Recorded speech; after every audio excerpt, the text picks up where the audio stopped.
చంద్రబాబు నాయుడు గారు అధికారంలోకి వచ్చిన తర్వాత వ్యవసాయ ఉత్పత్తులన్నీ కూడా ధరలు తగ్గిపోయాయి. కొనే నాదుడు లేక అడ్డగోలుగా రైతులు అమ్ముకోవాల్సినటువంటి దుస్థితి ఏర్పడింది. ముఖ్యంగా ఇవాళ మనం మాట్లాడుకోవాల్సినటువంటి అంశం ఏమిటంటే మిర్చి ధర గణనీయంగా పతనమైంది. జనవరి మాసంలో హార్టికల్చర్ డిపార్ట్మెంట్ ఒక నివేదిక ఇచ్చారు చంద్రబాబు నాయుడు గారికి. నాకు తెలిసిన సమాచారం మేరకు మిర్చి రైతు సంక్షోభంలో ఉన్నాడు, పెట్టుబడి పెరిగిపోయింది, ఉత్పత్తి తగ్గిపోయింది, రేటు పడిపోయింది, మార్కెట్ ఇంటర్ఫీరెన్స్ లేకపోతే రైతు దెబ్బతినిపోతాడు, ప్రభుత్వం కొనవలసిన అవసరం ఉంది అని చెబితే చంద్రబాబు నాయుడు గారు పట్టించుకోవాలా, అలాగే చూస్తూ ఊరుకున్నారు. చివరికి వైఎస్ఆర్ కాంగ్రెస్ పార్టీ జగన్మోహన్ రెడ్డి గారు రైతులు బాధలు గుర్తించి రైతుల్ని పరామర్శించాలనేటువంటి ఉద్దేశంతో మొన్న గుంటూరు వచ్చిన తర్వాత రైతుల్ని పరామర్శించిన తర్వాత రైతాంగం విపరీతంగా జగన్మోహన్ రెడ్డి గారి దగ్గరకు వచ్చి మిర్చి ఏ విధంగా పతనమైంది, ఏ విధంగా పెట్టుబడి పెట్టాము అనే విషయాలను చెప్పిన తర్వాత జగన్మోహన్ రెడ్డి గారు మీడియాతో మాట్లాడిన తర్వాత వేల సంఖ్యలో రైతాంగం వచ్చి జగన్మోహన్ రెడ్డి గారి చుట్టుముట్టిన తర్వాత చంద్రబాబు నాయుడు గారు కొద్దిగా కళ్ళు తెరిచారు. కళ్ళు తెరిచి కనీసం చిత్తశుద్ధితో వారి సమస్యను పరిష్కరించాలనేటువంటి ఉద్దేశంతో రాష్ట్ర ప్రభుత్వం జోక్యం చేసుకొని మిర్చిని కొంటుందేమోనని ఆశపడ్డారు. ఇంతవరకు కొనకపోయారు. చంద్రబాబు నాయుడు గారు డ్రామాలు ఆడుతున్నాడు, నాటకాలు ఆడుతున్నాడు, మోసాలు చేస్తున్నాడు, దుర్మార్గం అంటున్నా. మొన్న భారతీయ జనతా పార్టీకి సంబంధించినటువంటి ముఖ్యమంత్రి గారు ఢిల్లీలో ప్రమాణ స్వీకారం చేస్తుంటే కూటమిలో భాగం కదా ఆయన, అందువల్ల ఈయనకు ఆహ్వానం పంపించారు. ముఖ్యమంత్రి గారు ఉప ముఖ్యమంత్రి గారు ఇద్దరు బయలుదేరి వెళ్ళారు. అక్కడికి వెళ్ళిన తర్వాత నేను ఢిల్లీ ముఖ్యమంత్రి ప్రమాణ స్వీకారానికి వచ్చాననే విషయాన్ని మర్చిపోయి నాటకం మొదలెట్టారు.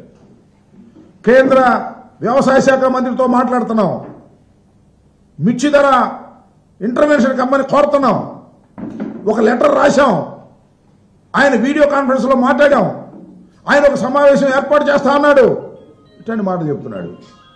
నాకు తెలియగలుగుతానండి, ఏమండి చంద్రబాబు నాయుడు గారు, ఎప్పుడైనా కేంద్ర ప్రభుత్వం మిర్చిని కొన్నటువంటి దాఖలాలు ఉన్నాయా? మిర్చిని కొనాల్సింది ఎవరు?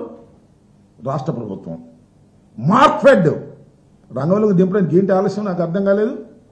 మార్క్ఫెడ్ రంగంలోకి దింపి జనవరి మాసం నుంచి కొనాల్సినటువంటి పంటను కొనుక్కోకుండా మేము వ్యవసాయ శాఖ మంత్రితో మాట్లాడుతున్నాము, వాళ్ళతో మాట్లాడుతున్నాము, మళ్ళీ ట్రేడర్స్ని పిలిచి ఉపన్యాసం మీటింగ్ పెట్టారంట సెక్రటేరియట్లో, మిర్చి రైతులు పిలిచి మీటింగ్ పెట్టారంట. ఏంటి కాలయాపన నాకు అర్థం కాలేదు. ట్రేడర్స్ని పిలిచి మాట్లాడితే ఏం చెప్తారంటే వాళ్ళు నాకు అర్థం కాలేదు. రైతులు పిలిచి మాట్లాడటం ఒక డ్రామాలు, దుర్మార్గమైనటువంటి కార్యక్రమాలు ఇవాళ నారా చంద్రబాబు నాయుడు గారు చేస్తున్నారు. అదేమంటే 11,781కి అయితే అప్పుడు కేంద్ర ప్రభుత్వం ఏదో సబ్సిడీ ఇస్తుందంట, అప్పుడు ఆలోచిస్తారంట. అప్పుడు దాకా మరి ఏం చేయాలో నాకు అర్థం కాల. ఇవాళ నేను ఒకే ఒక్క విషయాన్ని చెప్తున్నా. ఇవాళ మిర్చి రైతు యొక్క పరిస్థితి ఎలా ఉందంటే, ఒకప్పుడు 2021లో జగన్మోహన్ రెడ్డి గారు ముఖ్యమంత్రిగా ఉన్నప్పుడు కేంద్ర ప్రభుత్వం కొన్ని పంటలకు మద్దతు ధర ప్రకటించింది. వారు మద్దతు ధర ప్రకటించినటువంటి వాటికి పంటలకి, మిర్చికి జగన్మోహన్ రెడ్డి గారి టైంలో మద్దతు ధర ప్రకటించాం. 5 సంవత్సరాల క్రితం 7,000 రూపాయలు మేము ఆ రోజు ప్రకటించింది. ఎంత ఉందండి ఆ రోజున పెట్టుబడి? కేవలం 75 లక్షల రూపాయలు. దిగుబడి ఎంత ఉందండి? 20 క్వింటాల్స్. ఆ రోజున 7,000 మేము ప్రకటిస్తే ఇవాళ పరిస్థితి ఏంటండి? 1,50,000 2 లక్షల రూపాయలు పెట్టుబడి పెట్టవలసిన పరిస్థితి ఏర్పడింది. విపరీతమైన తెగుళ్లు వచ్చాయి, దిగుబడి తగ్గిపోయింది. 20 క్వింటాల్స్ పండవలసినటువంటి మిర్చి 10 క్వింటాల్స్ పండుతుంది. తాలు కొంత పెరుగుతూ ఉంది. ఇవాళ చంద్రబాబు నాయుడు గారు ఇమీడియట్గా దాని మద్దతు ధర ప్రకటించొద్దండి. మేము ఆ రోజు ప్రకటించామే. 2021 సంవత్సరంలో 5 ఏళ్ల క్రితం మేము పంటలకు 7,000 రూపాయలు ఆ రోజు ప్రకటిస్తే ఇవాళ డబ్బులైతే 14,000 15,000 మద్దతు ధర ప్రకటించవలసినటువంటి అవసరం ఉంది. ఆ రోజు మేము ప్రకటించి ఇంటర్నల్ కాంపిటీషన్ పెట్టి ధరలు తగ్గకోకుండా రైతు నష్టపోకుండా ఉండే విధంగా చేసినటువంటి ఘనత మాది కాదా? మేము చేయకుండా చేస్తాం. 5 సంవత్సరాలు ముఖ్యమంత్రిగా పనిచేసినటువంటి జగన్మోహన్ రెడ్డి గారు రైతుల పక్షాన నిలబడి రైతులకు మద్దతు ధర కల్పించే విధంగా అన్ని చర్యలు తీసుకున్నాం. మార్క్ ఫెడ్ను రంగంలోకి దింపి అనేకమైనటువంటి ఉత్పత్తులను కొన్నాం. ధాన్యం కొనుగోలు విధానంలో 65,000 కోట్ల రూపాయలు వెచ్చించి ధాన్యాన్ని కొన్నటువంటి సందర్భం. అదేవిధంగా ఇతర పంటలకు సంబంధించి 7,800 కోట్ల రూపాయలు వెచ్చించాం. 3,000 కోట్ల రూపాయలు ధరల స్థిరీకరణ కోసం ఏర్పాటు చేశాం. ఇవన్నీ మేము చేసి చెబుతున్నటువంటి మాట. కానీ చంద్రబాబు నాయుడు గారికి జనవరిలో వీళ్ళు మన హార్టికల్చర్ డిపార్ట్మెంట్ వాళ్ళు నివేదిక ఇస్తే దాన్ని తీసి పక్కన పెట్టాడు. ఇవాళ జగన్మోహన్ రెడ్డి గారు వెళ్ళి పలకరించిన తర్వాత ఇవాళ మొదలెట్టాడు మాట్లాడే మాటలు. అయినా కూడా ఇంకా మీనమేషాలు లెక్కించేటటువంటి పరిస్థితుల్లోనే జగన్మోహన్ రెడ్డి గారు ఉన్నాడు తప్ప మరొకటి లేదు. ఇవాళ శివరాజ్ సింగ్ చౌహాన్కి ఆయన లెటర్ రాశాడు. ఆ లెటర్లో చాలా స్పష్టంగా చెప్పారు 20,000 నుంచి 27,000 వరకు కూడా గత ప్రభుత్వంలో 27 వరకు గత ప్రభుత్వంలో మిర్చి ధర అమ్ముడుపోయింది. ఇవాళ మా ప్రభుత్వం వచ్చిన తర్వాత డౌన్ అయిపోయింది. కాబట్టి మీరు ఇంటర్వెన్షన్ కావాలని కేంద్ర ప్రభుత్వాన్ని అడుగుతారని నాకు అర్థం కాలేదు. కేంద్ర ప్రభుత్వానికి ఏమి సంబంధం? రాష్ట్ర ప్రభుత్వం ఏం చేస్తుంది? ఎప్పుడైనా నాఫెడ్ కొన్నదా కేంద్ర ప్రభుత్వ సంస్థ? మార్క్ఫెడ్ మన సంస్థ కదా. రాష్ట్ర ప్రభుత్వం మార్క్ఫెడ్ని రంగంలోకి దించి కొనవలసినటువంటి మిర్చిని ఇవాళ మీనమేషాలు లెక్కబెట్టి వాళ్ళని పిలిచి మాట్లాడటం, వీళ్ళని పిలిచి మాట్లాడటం, ఇలాంటి నాటకాలు ఆడేటటువంటి పరిస్థితికి ఇవాళ చంద్రబాబు నాయుడు గారు చేస్తూ ఉన్నారు. అదేమంటే జగన్మోహన్ రెడ్డి గారు వెళ్ళి పలకరిస్తే మా మీద కేసులు. ఆయన పలకరించడు, కూతబెట్టి దూరంలో ఉంది, ఆయన వచ్చి పలకరించడు. ఆయన వ్యవసాయ శాఖ మంత్రి గారు ఉన్నాడు, ఆయన వచ్చి పలకరించడు, వాస్తవాలు తెలుసుకోడు. పోనీ ఏదైనా ఎలక్షన్ నోటిఫికేషన్ అడ్డం ఉందంటే అధికారులు పలకరించవచ్చు కదా. అధికారులు వెళ్ళి అక్కడ వాస్తవాలు తెలుసుకోవచ్చు కదా, అది తెలుసుకోరు. మేము వెళ్ళి తెలుసుకుంటే మా మీద కేసులు పెట్టే కార్యక్రమం. నేను అడుగుతానండి, చంద్రబాబు నాయుడు గారు మ్యూజికల్ నైట్ పెట్టారు కదా మీరు అంగరంగ వైభవంగా, ఆ మ్యూజికల్ నైట్కి అందా వచ్చారు కదా, దానికి మాత్రం ఎన్నికలు కూడా వర్తించదు. జగన్మోహన్ రెడ్డి గారు వంశీ గారిని పలకరించడానికి వెళ్ళారు కదా, దానికి మాత్రం ఎలక్షన్ కూడా వర్తించదు. రైతుని పలకరించాలంటే మాత్రం ఎలక్షన్ కూడా వర్తిస్తుంది. మా మీద కేసులు పెట్టారు, కేసులు పెడితే పెట్టారు. We don't care that. రైతుల కోసం కేసులు పెట్టించుకోవడానికి వైఎస్ఆర్ కాంగ్రెస్ పార్టీ సిద్ధంగా ఉంది. జగన్మోహన్ రెడ్డి గారికి ఇచ్చినటువంటి సెక్యూరిటీని విత్డ్రా చేశారు ఆ రోజున. ఎప్పుడు లేదు చరిత్రలో, బహుశా భారతదేశ హిస్టరీలోనే లేదు. ఒక మాజీ ముఖ్యమంత్రికి ఉన్నటువంటి సెక్యూరిటీని 12 అవర్స్ విత్డ్రా చేసుకోవడం వితౌట్ నోటీస్. కనీసం నోటీస్ కూడా ఇవ్వకోకుండా ఎవరన్నా ఉంటే నోటీస్ ఇస్తారు. నోటీస్ ఇచ్చి మీరు వెళ్ళొద్దు అంటారు, లేదు వెళ్తే మేము ఇవ్వలేమంటారు. అలాంటి డిస్కషన్ మాకు ఇస్తారు. వితౌట్ నోటీస్ సెక్యూరిటీ విత్డ్రా చేసుకున్నారు. దుర్మార్గం, కక్ష సాధింపు చర్యల్లో భాగంగా ఇవాళ ఈ కార్యక్రమాన్ని అంతా కూడా చంద్రబాబు నాయుడు గారి ప్రభుత్వం నిర్వహిస్తా ఉన్నది. ఇది చాలా దుర్మార్గమైనటువంటి విషయం అని కూడా మనవి చేస్తున్నాను. అంతేకాదు, నేను ఒక విషయాన్ని ఇక్కడ నేను చాలా స్పష్టంగా చెప్పదలుచుకున్నా. జగన్మోహన్ రెడ్డి గారు రైతులకు మేలు చేయాలనేటువంటి ఉద్దేశంలో ఒక విప్లవాత్మకమైన మార్పులు తీసుకొచ్చారు వ్యవసాయ రంగంలో. గ్రామాల్లోనే ఆర్బీకేలను ఏర్పాటు చేశారు. అక్కడే ఈ క్రాపింగ్ విధానాన్ని పెట్టారు. అక్కడే ఉత్పత్తుల్ని అమ్ముకునేటటువంటి అవకాశాన్ని కల్పించారు. అక్కడే విత్తనాల్ని, మందుల్ని కొనుక్కునేటటువంటి వ్యవస్థను ఏర్పాటు చేశారు. కానీ వ్యవస్థను రద్దు చేసి పరిచాడే, అన్నిటిని నిర్వీర్యం చేశాడే. రైతుకు రావాల్సినటువంటి అన్ని సదుపాయాలను గంగలో కలిపేసినటువంటి వ్యక్తి నారా చంద్రబాబు నాయుడు గారు. అదేమంటే ఆయన ఐటీ అంటాడు, అది అంటాడు, ఇది అంటాడు తప్ప వ్యవసాయాన్ని దగ్గర కూడా రాకివ్వకుండా సర్వనాశనం చేసేటటువంటి పరిస్థితికి వాళ్ళ చంద్రబాబు నాయుడు గారి ప్రభుత్వం వచ్చింది. రైతుల్ని అనేక విధాలుగా ఇబ్బంది పెట్టేటటువంటి కార్యక్రమాలు ఇవాళ చంద్రబాబు నాయుడు గారి ప్రభుత్వం చేస్తుందని కూడా ఈ సందర్భంగా నేను మనవి చేస్తున్నాను. కాబట్టి నారా చంద్రబాబు నాయుడు గారికి నేను చాలా స్పష్టంగా చెప్పదలుచుకున్నటువంటి అంశం ఏమిటంటే, అయ్యా చంద్రబాబు నాయుడు గారు, మీరు నాటకాలు ఆడమాకండి. రైతులకు నిజంగా చిత్తశుద్ధిగా మిర్చి రైతులను మీరు ఆదుకోవాలి అనుకుంటే మీనమేషాలు లెక్కించాల్సిన అవసరం లేదు. ఇమీడియట్గా మార్కెట్ని రంగంలోకి తీసుకురండి, కొనండి, కొని రైతులకు మేలు చేయండి. కేంద్ర ప్రభుత్వం సహాయం చేస్తుంది, అప్పుడు మార్కెట్ కొన్నదాన్ని కేంద్రానికి అమ్మండి, కేంద్రం సహాయం చేస్తుంది. అసలు అదేదో స్వామి చెప్పినట్టుగా రైతులు రోజు వస్తున్నారు, అక్కడ దించుకుంటున్నారు, చౌకగా అమ్ముకుని పోవాల్సినటువంటి పరిస్థితి ఏర్పడుతుంది. వారికి ఉన్నటువంటి ఆర్థిక ఇబ్బందులు బోలైన ఉన్నాయి. కూలీలకు డబ్బులు కట్టాల్సిన పరిస్థితి, మిర్చి తీసుకొచ్చి మిర్చి ఇక్కడ పెట్టి అమ్ముకొని వెళ్ళి మిర్చి కోసుకున్నటువంటి రైతాంగానికి కూలీలకు డబ్బులు ఇచ్చుకోవాల్సినటువంటి పరిస్థితి ఏర్పడుతూ ఉంది. ఇవాళ మందు రేట్లు పెరిగాయి, మందు మీన్స్ మందులు కొట్టే మందులు పురుగు మందు రేట్లు పెరిగాయి, నారు రేట్లు పెరిగింది, కౌలు పెరిగింది. ఇలాంటి పరిస్థితుల్లో దిగుబడి తగ్గింది. ఇన్ని పరిస్థితుల్లో రైతు, ముఖ్యంగా మిర్చి రైతు ఈ ప్రాంతంలో తీవ్రమైన ఇబ్బందికి గురవుతూ ఉంటే మీరు మాత్రం పట్టించుకోకపోవటం చాలా దురదృష్టకరమైనటువంటి పరిణామం. పట్టించుకోకపోతే కుంటి సాకులు చెప్పేటటువంటి కార్యక్రమం చేస్తున్నారు. నేను మనవి చేస్తున్నా, వైఎస్ఆర్ కాంగ్రెస్ పార్టీ అధికారంలో ఉన్నప్పుడు, జగన్మోహన్ రెడ్డి గారు ఉన్నప్పుడు మార్కెట్లో ఏదైనా రైతు ఉత్పత్తి ధర పడిపోతే అరటికాయలు కొన్నామండి కరోనా టైంలో, గుమ్మడికాయలు కొన్నాం కరోనా టైంలో, ప్రత్తి కొన్నాం, శనగ కొన్నాం. ఒకనొక దశలో శనగ కొంటుంటే రేటు పెరిగింది, మార్కెట్ యార్డులోకి శనగలు తీసుకురావడం మానేశారు, బయట అమ్ముకున్నారు, పెరిగింది కాబట్టి మద్దతు ధర కన్నా. ఈ విధంగా రైతుకు అండగా నిలవాల్సినటువంటి ప్రభుత్వాలు ఇవాళ చంద్రబాబు నాయుడు గారి నాయకత్వంలో రైతు గొంతు నిలిమి చంపేటటువంటి పరిస్థితికి ఇవాళ ప్రభుత్వాలు రావడం చాలా దురదృష్టకరం. డ్రామాలు ఆడుతూ ఉన్నారు, నాటకాలు ఆడుతూ ఉన్నారు, చిత్తశుద్ధి లేనటువంటి కార్యక్రమాన్ని వాళ్ళ చంద్రబాబు నాయుడు గారు చేస్తున్నారు. మేము విజ్ఞప్తి చేస్తున్నాం, అయ్యా నారా చంద్రబాబు నాయుడు గారు నాటకాలు ఆడమాకండి.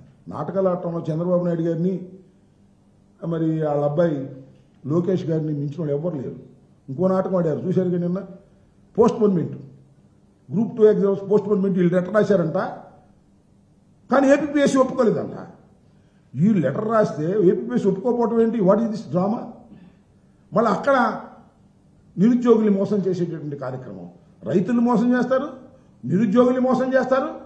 ఏ కాడికి కూడా తనకు కావాల్సిన పనులు తాను చేసుకోవడం తప్ప ప్రజల్ని మోసం చేసేటటువంటి దౌర్భాగ్యమైనటువంటి పరిపాలన వాళ్ళ చంద్రబాబు నాయుడు గారు అవలంబిస్తున్నారు.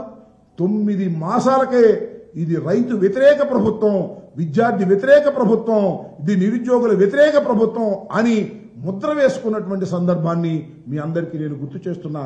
అయ్యా నారా చంద్రబాబు నాయుడు ఇప్పటికైనా కేంద్ర ప్రభుత్వం వైపు చూడకోకుండా రాష్ట్ర ప్రభుత్వమే స్వయంగా ముందుకొచ్చి మార్కెట్ రంగంలోకి దింపి రైతులకు మద్దతు ధర ఇచ్చి 14,000 15,000 కొనేటటువంటి కార్యక్రమం చేస్తే తప్ప మిర్చి రైతు బ్రతకలేడు.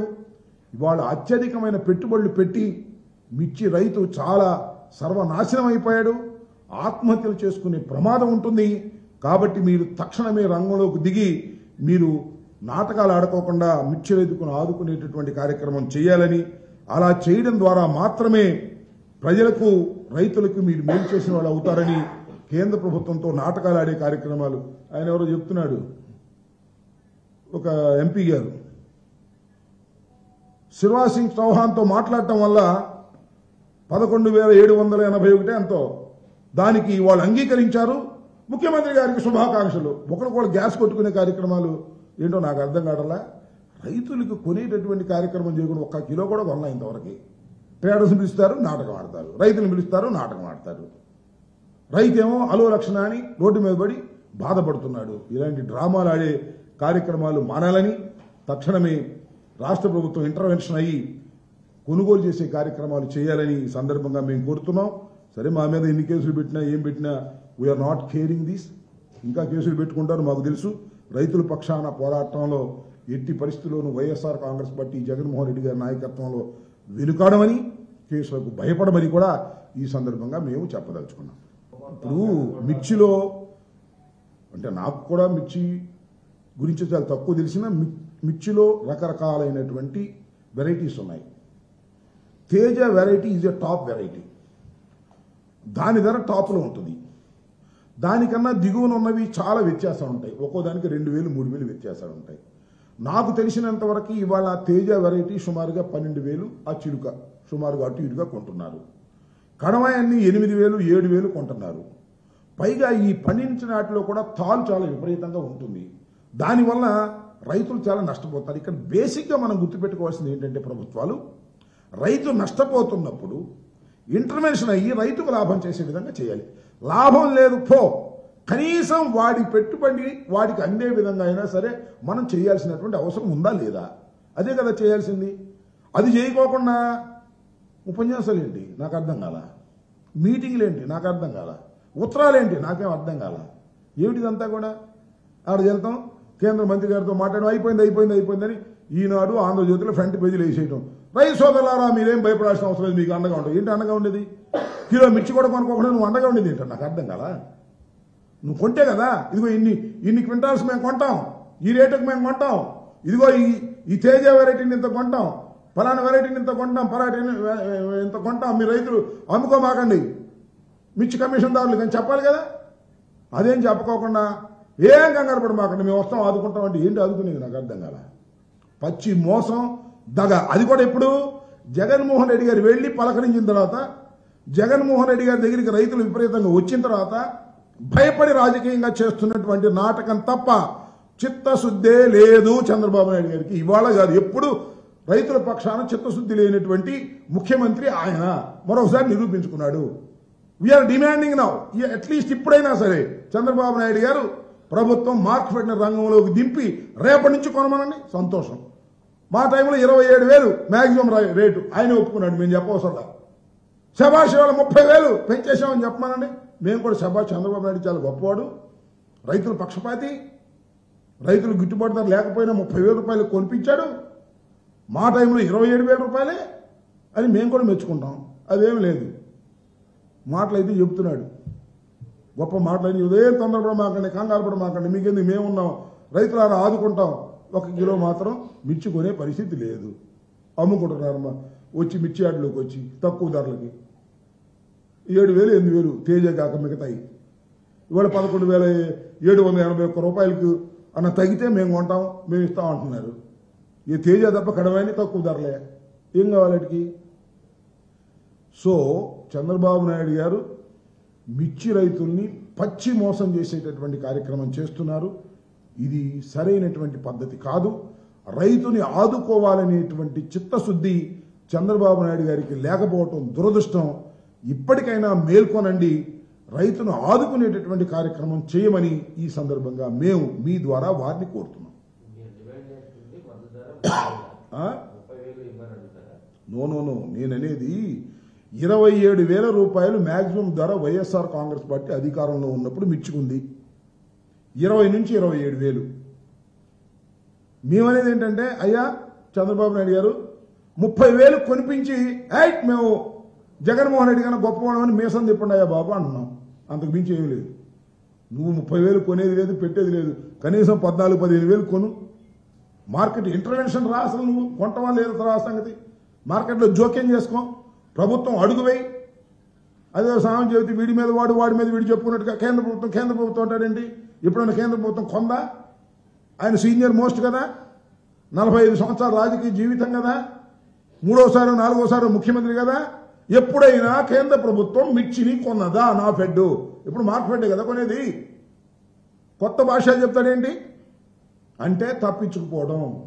జగన్మోహన్ రెడ్డి గారు వెళ్ళి మిర్చి యార్డులో పలకరించిన తర్వాత మిర్చి ఘాటు పాపం చంద్రబాబు నాయుడు గారు తగిలింది. జగన్మోహన్ రెడ్డి గారు పలకరించిన తర్వాత ఈ ఘాటు తట్టుకోలేక కేంద్ర ప్రభుత్వం లేఖ రాస్తాను, వాళ్ళతో మాట్లాడతాను, ట్రేడర్స్తో మాట్లాడతాను, రైతులతో ట్రేడర్స్ రైతులు ఏం చేస్తారండి నాకు అర్థం కాల. కేంద్రం ఏం చేస్తుంది? చేయాల్సింది నువ్వు మార్కెట్ రంగంలోకి దిగు, కొను, నష్టమో లాభమో.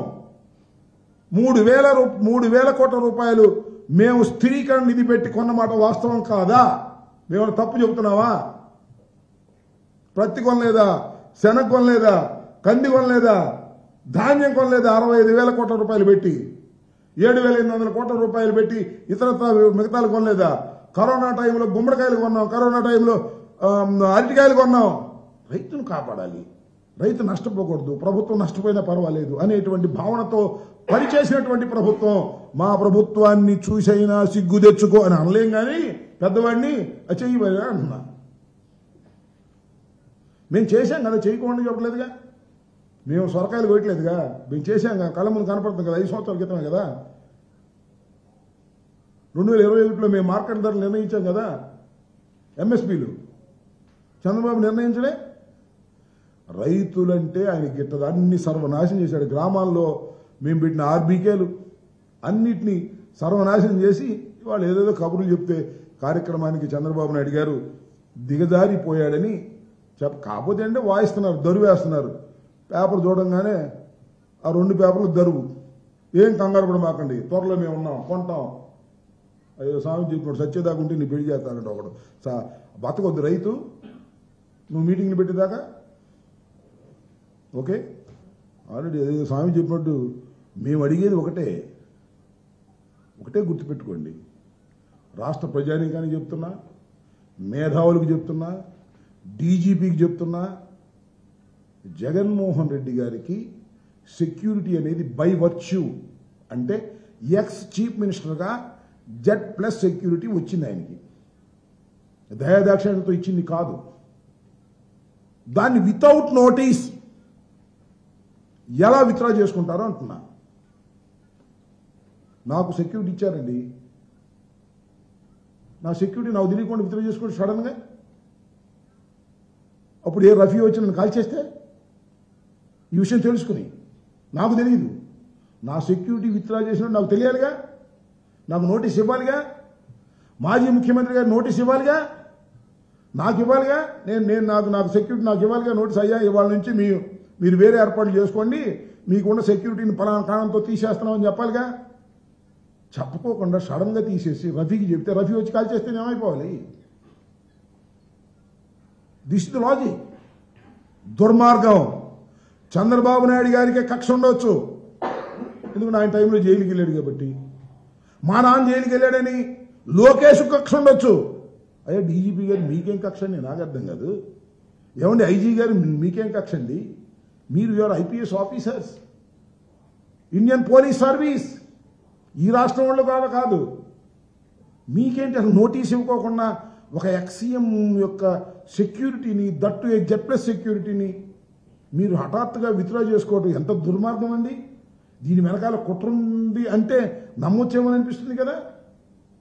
దుర్మార్గం, అన్యాయం, అక్రమం. ఖచ్చితంగా ఎప్పుడు ప్రశ్నించాలో, ఎక్కడ ప్రశ్నించాలో మేము ప్రశ్నిస్తాం. న్యాయస్థానాల్లో ప్రశ్నిస్తాం, ఎక్కడ ప్రశ్నించాలో అక్కడ ప్రశ్నిస్తాం.